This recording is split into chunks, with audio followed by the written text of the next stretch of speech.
వాల్మీకుల ST హక్కుల సాధన లక్ష్యంగా July 19న Kosigi పట్టణంలో నిర్వహించిన వాల్మీకి చైతన్య సదస్సును విజయవంతం చేయాలని వాల్మీకి సంఘం రాష్ట్ర నాయకుడు మాజీ జెడ్పీటీసీ సభ్యుడు రాంభీం నాయుడు పిలుపునిచ్చారు.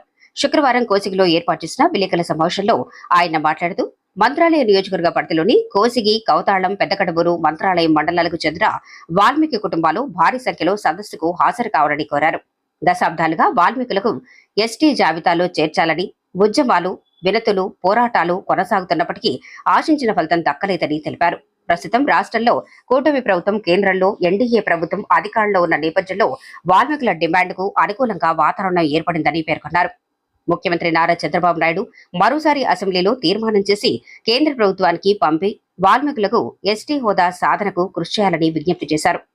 ఈ సమావేశంలో వాల్మీకి సంఘం నాయకులు జ్ఞానేష్, హనుమంతు, నాగేష్, దిద్ది నాగేష్, హనుమప్ప, వెంకటేష్, బసవరాజు, వెంకటరాముడు, గోపాల్, గాదిరెడ్డి, హనుమప్ప తదితరులు పాల్గొన్నారు.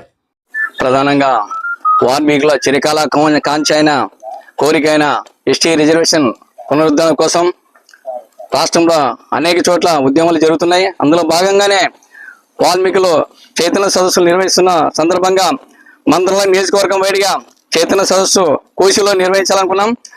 అది ఆదివారం 19వ తారీఖు ఆదివారం కోసిలోనే వాల్మీకి నియోజకవర్గం వైడిగా వాల్మీకులు చైతన్య సదస్సుకు కదిలి రావాలని కోరుతూ పెద్దకడూరు మండలం, అదేవిధంగా కౌతాల మండలం, కోసి మండలం, మంత్రాలయం మండలం అన్ని నియోజకవర్గాల నుంచి అన్ని మండలాల నుంచి కూడా వాల్మీకులు కష్టంగా కదలాలి. ఎందుకంటే ఈ ఉద్యమం ఏ ఒక్కరి కోసం కాదు, పార్టీలకు అతీతంగా ఈరోజు ఈ ఉద్యమం కొనసాగిస్తున్నాం. మన పిల్లల భవిష్యత్తు కోసం రేపు కష్టంగా ఎస్టీని సాధించుకుంటే మనకి అన్ని రకాలుగా మన పిల్లల భవిష్యత్తు బాగుంటుందనే ఉద్దేశంతో ఈరోజు ఈ చైతన్య సదస్సులు నిర్వహిస్తున్నాం.